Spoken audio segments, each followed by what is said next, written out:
프랑스의 화가 에두아르 마네는 1832년 1월 23일에 부유한 상류층 가문에서 태어났습니다.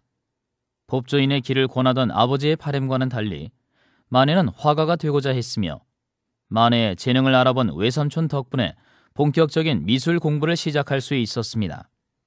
미술관에서 거장들의 명작을 모사하며 그림 공부를 하던 마네는 거장들의 그림을 자신만의 해석을 거쳐 재구성한 그림들을 그리기 시작했으며 점차 전통적인 회화적 양식에서 벗어나 자신만의 화풍을 구축하게 됩니다. 마네는 종교화와 역사화 등 제한적인 주제를 강요했던 기존 회화계에 대한 반발로 현대 도시인들의 일상을 표현하거나 하층민의 삶을 주제로 택하는 등 주제를 특정짓는 행태에서 벗어나 그림은 그림 그 자체로 표현되어야 한다는 신념을 가졌습니다.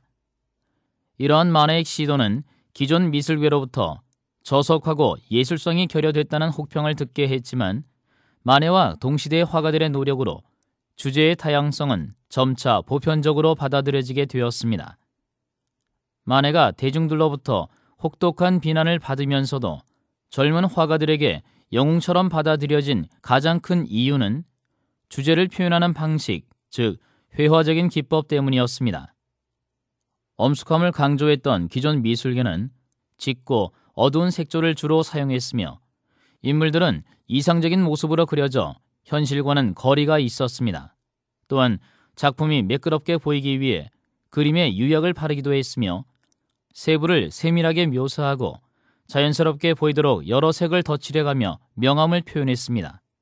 마네는 이러한 복잡한 과정을 최소한으로 축소하고 순색을 주로 사용한 밝은 분위기의 채색을 했으며 단순한 명암법으로 인해 화면이 평평한 색면으로 채워지게 했습니다. 또한 빠르고 거칠게 칠해진 마네의 넓은 붓터치 방식은 붓 자국조차 남지 않도록 꼼꼼하고 매끄럽게 처리하던 기존 미술계에서는 있을 수 없는 일이었습니다. 이처럼 급진적이고 혁신적인 회화 기법은 마네가 명암법의 기본도 모른다거나 스케치처럼 거칠어 보이는 붓질로 대충 마무리했다는 등의 혹평을 받게 했지만 후에 인상주의로 대표되는 후배 화가들에게는 회화에 대한 관점 자체를 바꾼 혁명적인 것이었습니다.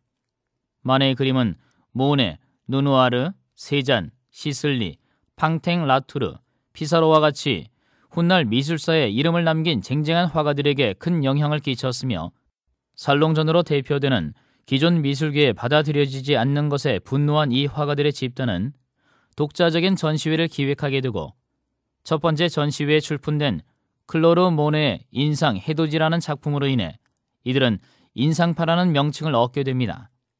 하지만 인상주의의 수장, 근대 미술의 선구자로 불리는 마네는 사실 일평생 공식적인 미술계로부터 인정받기 위해 노력했으며 인상주의로 대표되는 새로운 미술 운동을 일으키게 된 것은 마네가 의도했던 것은 아니었습니다.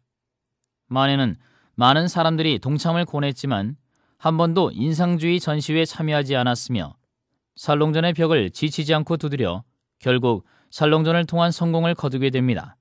그러나 마네가 이렇게 공식적인 인정을 받기까지는 마네의 그림을 이해하지 못한 관람객과 비평가들의 비판이 끊이지 않았으며 마네는 오래도록 작품을 선보일 때마다 논란과 불명예스러운 악담을 감당해야 했습니다.